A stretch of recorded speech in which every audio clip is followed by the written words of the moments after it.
नमस्कार दोस्तों, स्वागत है। एक भिक्षु हर दिन तथागत से कहता, मैंने मन को जीत लिया है, अब यह मुझे विचलित नहीं कर सकता। तो एक दिन गौतम बुद्ध ने कहा, ठीक है, तुम दक्षिण दिशा में भिक्षा मांगने जाओ, यही तुम्हारी आखिरी चुनौती है। फिर अगले दिन ही भिक्षु ने व्याकुल होकर कहा, मुझसे बड़ी गलती हुई, लेकिन अब मैं दोबारा उस दिशा में भिक्षा मांगने नहीं जाऊंगा। ये कहानी शुरू होती है जब एक बड़े प्रदेश का राजकुमार अपना राजमहल सब कुछ त्याग कर बौद्ध संघ में शामिल हुआ। शुरुआती दिनों में नए भिक्षु ध्यान करना सीखते, इसके साथ साथ गौतम बुद्ध उन्हें भिक्षा मांगने भेजते ताकि भिक्षुओं का अहम कमजोर हो और उनका व्यवहार विनम्र हो जाए। संघ में आने के कुछ समय पश्चात राजकुमार भी भिक्षाटन पर जाने लगा। शुरू में सब ठीक था, लेकिन कुछ ही दिनों में घटना घटी जिस कारण राजकुमार विचलित हो गया और उसने भिक्षाटन पर जाने से मना कर दिया।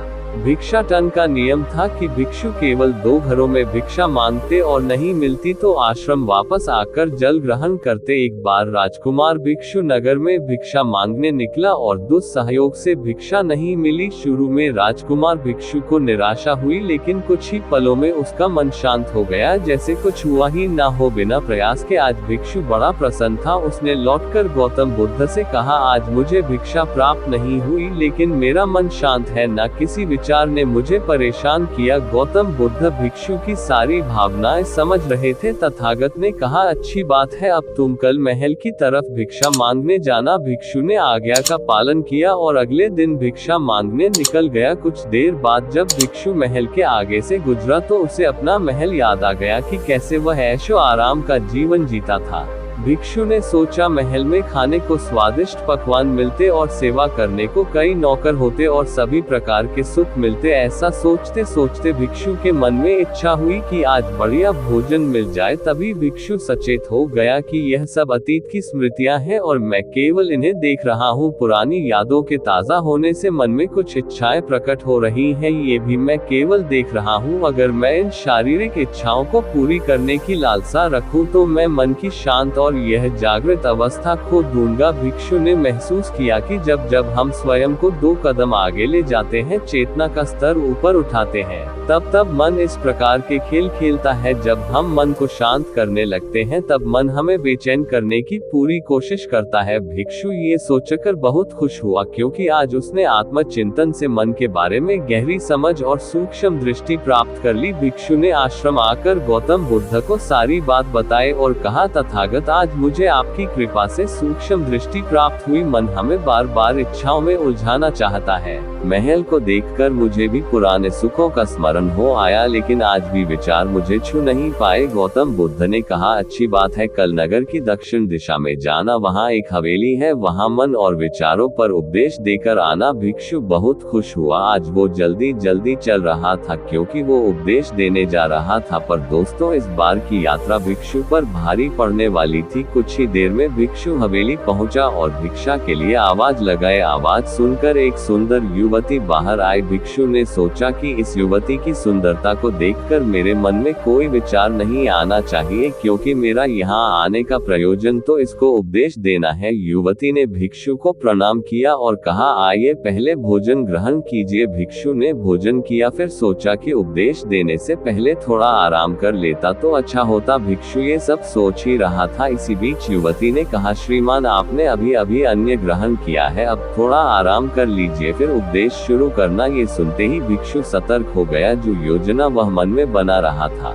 यह महिला वह सब बिन बताए करती जा रही थी। भिक्षु ने सोचा, ये सब संयोग है, यहाँ लोग भोजन के बाद आराम करते होंगे। फिर भिक्षु आराम करने लेट गया और विचार करने लगा कि महिला कितनी समझदार है और इसकी सुंदरता बेजोड़ है। अगर मैं राजकुमार होता तो ऐसी ही स्त्री के साथ विवाह करता। भिक्षु के मन में ऐसे ही कुछ विचार चल रहे थे। इतने में युवती फिर से आए और बोली, अगर आप राजकुमार होते तो मुझे उपदेश कैसे रहते? भिक्षु जी, आप तो मुझे उपदेश देने आए थे ना? युवती का इतना कहते ही भिक्षु को स्पष्ट हो गया कि युवती तो मन पढ़ सकती है। भिक्षु घबरा गया और हाथ जोड़कर पूछा, क्या आप मेरा मन पढ़ सकती हैं? युवती ने कहा, क्षमा कीजिए, ध्यान करते करते मेरा मन शांत हो गया है, इसलिए बड़ी आसानी से मुझे दूसरों के विचार अपने आप महसूस हो जाते हैं, उनकी भावनाएं समझ आ जाती हैं। जब भिक्षु ने सुना तो उसके पैरों तले जमीन सरक गई। फिर बिना कुछ बोले भिक्षु तत्काल आश्रम की ओर चल पड़ा। रास्ते में चलते हुए भिक्षु का दिमाग फटा जा रहा था, उसकी बेचैनी बढ़ गई थी। भिक्षु खुद को कोसने लगा कि मेरे मन में युवती के लिए ऐसे विचार क्यों आ रहे थे, उसने मेरे बारे में क्या सोचा होगा। अगर यह बात लोगों को पता चलेगी तो लोग भिक्षुओं और संघ के बारे में क्या सोचेंगे। आज भिक्षु बहुत लज्जत महसूस कर रहा था और वह थोड़ी ही देर में आश्रम पहुंच गया। जब भिक्षु गौतम बुद्ध के सामने पहुंचा तो तथागत ने देखा कि उसके चेहरे की रौनक जा चुकी है, दोनों कंधे झुके हुए थे। भिक्षु ने बुद्ध से कहा, अब मैं कभी भिक्षा के लिए नहीं जाऊंगा। तथागत ने कहा, पहले आराम से बैठो, फिर मुझे बताओ कि तुम्हारी चाल में इतनी थकान क्यों है, आज तुम्हारे चेहरे पर तेज की जगह गलानी की भावना क्यों है। भिक्षु ने सारी बात बताई और कहा, मैं सब कुछ जानते हुए भी महिला की सुंदरता के बारे में और अन्य चीजों के बारे में सोच रहा था। मैं मन से पूरी तरह हार गया, अब मैं कभी उस दिशा में नहीं जा पाऊंगा। मैंने बौद्ध संघ का भारी अपमान किया है।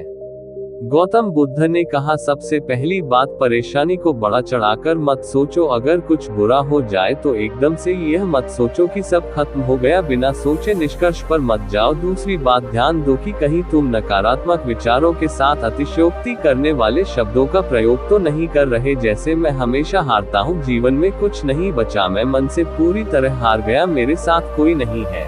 क्योंकि ऐसा करने से मन अति भावुक और विचलित हो जाता है और नकारात्मक विचारों के चक्र में फंसा रहता है। तथागत के शब्दों से राजकुमार भिक्षु के मन को सांत्वना मिली। भिक्षु ने पूछा, अगर मैंने अपने मन को जीत लिया था तो फिर मन ने मुझे परेशान क्यों किया। गौतम बुद्ध ने कहा, सबसे पहले ये समझो कि विचार पैदा कैसे होते हैं। पहले बाहर कुछ हुआ, फिर उस घटना के प्रति अंतर्मन ने प्रतिक्रिया की, इस कारण शरीर में भावना या सनसनी पैदा हुई। फिर इस सेंसेशन या फीलिंग के प्रति तुम्हारे सचेत मन ने यानी कॉन्शियस माइंड ने प्रतिक्रिया की। इस आखिरी स्टेप को हम विचार कहते हैं। भिक्षु ने पूछा, हमको परेशान करने की विचारों में इतनी शक्ति आती कहाँ से है। गौतम बुद्ध कहते हैं कि हम खुद विचारों को ये शक्ति प्रदान करते हैं। जब आप जजमेंट और सही गलत के टैग लगाकर विचारों को देखते हो तो उनके प्रति रिएक्ट करने लगते हो, एक विचार के साथ अन्य विचार भी सोचने लगते हो। जब तक आप खुद को जज करोगे तब तक मन आपको नीचा दिखाकर हावी होता रहेगा। भिक्षु ने पूछा, फिर मन शांत कैसे होगा। गौतम बुद्ध ने कहा, अगर विचार है तो शरीर में भावना भी महसूस हो रही है, क्योंकि हर विचार भावना के साथ प्रकट होता है। अगर आप अश्लील विचार महसूस कर रहे हो तो इसका मतलब है कि शरीर में एक भावना यानी सेंसेशंस भी महसूस हो रहे हैं और फिर आप उसके बारे में सोच रहे हो या रिएक्ट कर रहे हो, और इसी बात में मन को शांत करने का तरीका छपा है। हर विचार को देखना कठिन है क्योंकि विचारों का वेग तेज है, लेकिन शरीर में महसूस हो रही भावना यानी सेंसेशंस को देखना आसान है, क्योंकि ये देर तक बनी रहती है। अगर इन्हें बिना जजमेंट के सही गलत का मतलब लगाए सिर्फ देखा जाए तो ये गायब भी हो जाती हैं। तब मन के पीछे जो शांति है वो प्रकट होती है और उस शांति में एहसास होता है कि मन हमारा कुछ नहीं बिगाड़ सकता। हमारा अंतर्मन कैसे ठीक होता है नॉन जजमेंट से। अगर हम किसी भी इंसान या घटना या फिर अपने मन को बिना जजमेंट के देखते हैं तो मन के साथ साथ अंतर मन अपने आप स्वस्थ और शांत होने लगता है। अगर तुमने मात्र ये देखा होता कि इस औरत के प्रति विचार केवल मेरे अंतर्मन के रिएक्शन के कारण है और यह मैं केवल देख रहा हूँ, मन में बहुत कुछ चल रहा है लेकिन मैं सांस के प्रति सचेत हूँ, मैं शरीर में होने वाली प्रतिक्रिया को देख रहा हूँ, तब भी तुम सचेत होकर दृष्टा भाव में लौट आते। मन के पीछे जो शांति है वह हमारी सबसे बड़ी ताकत है। हम बड़ी आसानी से विचारों को शांत कर सकते हैं और एक दिन ये जान सकते हैं कि किसी भी प्रकार का विचार चिंता असल में इस शांति को पार नहीं कर सकता। हम हमेशा विचारों से अछूते हैं। गौतम बुद्ध कहते हैं, तुम याद रखो, विचार तुमसे हैं, तुम विचारों से नहीं। तुम हमेशा ही अपने विचारों से शक्तिशाली हो, अपने डरों और चिंताओं से शक्तिशाली हो। अब तुम अगले 7 दिन युवती के घर भिक्षा मांगने जाओगे, और ध्यान रखना अपने विचारों को जज मत करना, अच्छे बुरे विचार केवल तुम्हारा द्वार खटखटाते हैं। तुम केवल इतना याद रखना कि तुम वह शांति हो जिसमें सब प्रकट हो रहा है। अगले दिन भिक्षु पूरे मार्ग जागृत होकर चला। महिला के घर जाने से पहले थोड़ी घबराहट हुई, लेकिन भिक्षु दृष्टा भाव में बना रहा, विचारों को, शरीर में उठ रही भावनाओं को, डरों को, गिल्ट को, सबको बस देखता रहा। जब वापस लौटा तो वह पूरी तरह शांत था। आज उसमें मैंने मन को जीत लिया है, यह अहंकार भी नहीं था। आज उसने सही मायनों में मन को पार कर लिया था।